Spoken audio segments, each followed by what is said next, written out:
Hello students, let's read the problem. And it says, Diego is flying a kite. He used a spool of thread measuring 27.5 meters in length. His cousin Dora is 16.5 meters away from him as shown in the picture below. What is the distance between Diego's kite and Dora?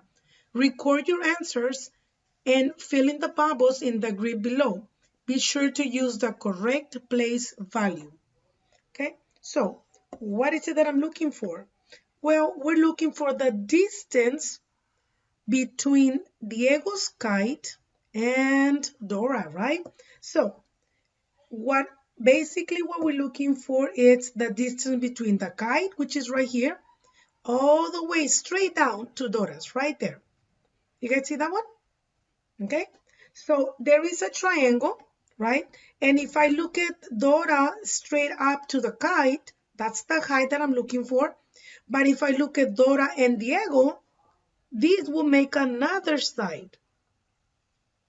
And hopefully you can see that these two sides are very important because they actually make a right angle here. And right angles are very important for us because anytime that I have a right angle, then I can start thinking about what? Anyone? We can already start thinking about the Pythagorean Theorem. Very good. Okay. Anytime that I see a right triangle and I'm talking about the measurement of the sides, right? We are going to think about the Pythagorean Theorem. And the formula for that is a squared plus b squared equals to c squared, where a and b are going to be the legs of my triangle, right?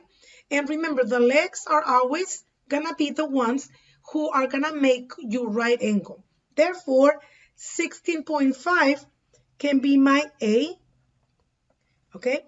The distance between Dora and the kite will be my B, because remember, A and B are the legs.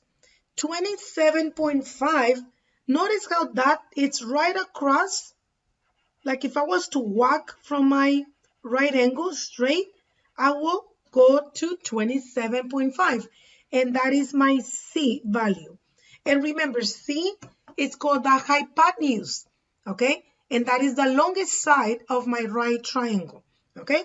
So what that means is that once I work out my problem, B cannot be larger or greater than 27.5, okay? So with that in mind, now let's go ahead and work out the problem. So A is going to be 16.5 meters.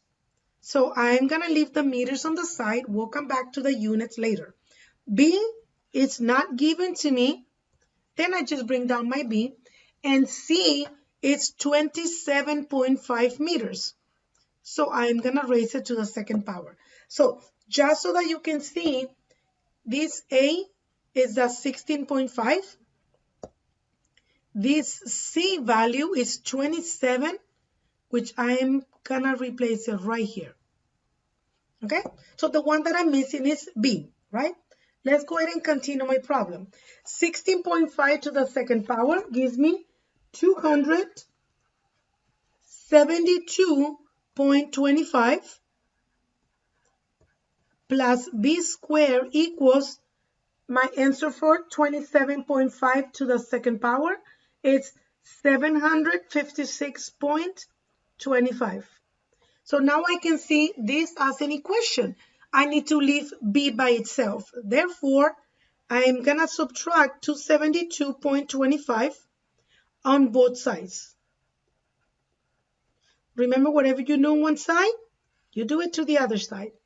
So my 272.25 cancels on the left, which leaves me with B squared equals 756 minus 272, and of course 0.25 gives me 484. Okay, so what's going to be next? What do I need to do now? Well, that cannot be my answer, because if you notice, I'm looking for B, which the power would be a 1 if you want to put it like that. But my problem right now has B to the second power. So that's not my answer. What is the last thing that I need to do? I need to find the square root of that number. So find the square root on both sides, and that's gonna cancel my power, and b will be equals to the square root of 484. It's 22, and the units that we're using is meters, so it'll be 22 meters. So that means that if Dora was to look up at the sky, right, it will have a distance of 22 meters, so that she could be like right below the kite. Is that right? So I am gonna come back and I'm gonna write down these 22 meters.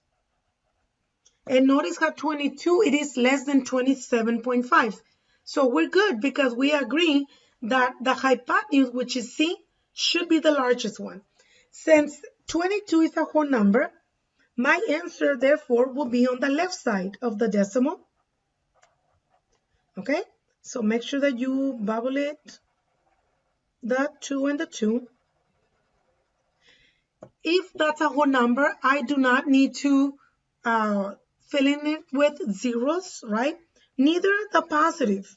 Now I'm gonna write down the positive and I'm gonna bubble in the positive just because I like to have something on that symbols for the positive or the negative. If you wish, you can put zeros here, but again, it's not needed. It's not gonna make a difference, okay, guys?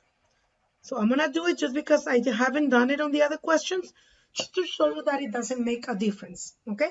So that is my answer right there.